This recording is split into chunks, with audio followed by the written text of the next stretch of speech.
avec ses paroles qui s'enfoncent. Dieu regarde l'univers, toute la création se renouvelle d'après les paroles de Dieu. Le ciel change, la terre aussi, l'homme se révèle tel qu'il est vraiment. Quand Dieu créa le monde, toutes choses furent selon son genre, ainsi tout ayant une forme visible. Quand la gestion de Dieu se rapproche de la fin, Dieu restaurera toutes choses, tout sera comme à la création. Peu à peu, pas à pas, les hommes sont triés, retournent à leur vraie famille. Dieu se réjouit de voir cela, plus rien ne peut le perturber. Son immense œuvre s'achève avant qu'on le sache, avant de s'en rendre compte. Toutes choses seront changées peu à peu, pas à pas, les hommes sont triés.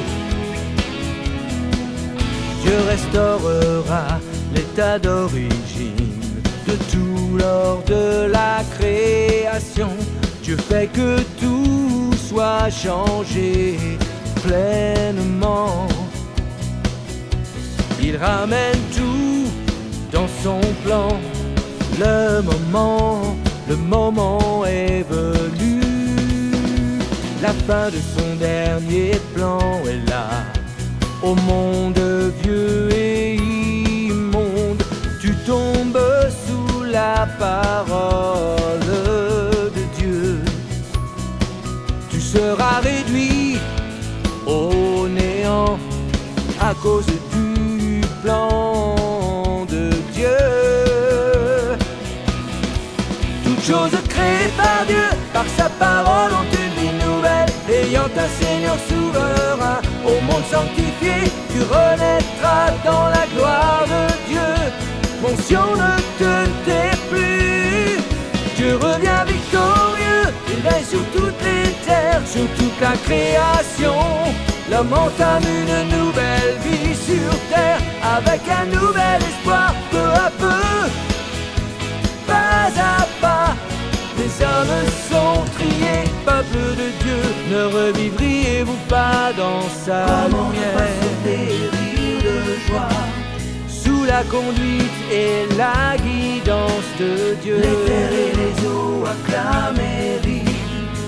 Israël renaît à la vie. Ne seras-tu pas fier d'être prédestiné par Dieu,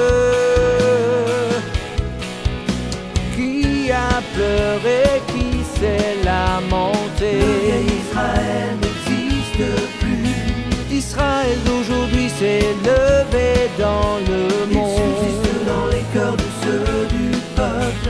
Il atteint la source de vie par le peuple de Dieu. Égypte sera-tu toujours contre Dieu? Tu penses esquiver son châtiment, car profitant de sa grâce, celui que Dieu aime vivra toujours.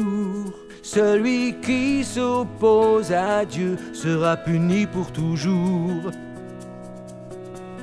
Car Dieu est un Dieu jaloux, il n'oublie pas facilement les actes humains. Dieu veille sur chaque pays, avec justice et majesté, avec courroux et châtiment. Il apparaît dans l'est du monde pour se révéler à tous les peuples sur terre. Peu à peu, pas à pas, les hommes sont triés, retournent à leur vraie famille. Dieu se réjouit de voir cela, plus rien ne peut le perturbé. Son immense œuvre s'achève avant qu'on le sache, avant de s'en rendre compte. Toutes choses seront changées peu à peu, pas à pas. Les hommes sont triés.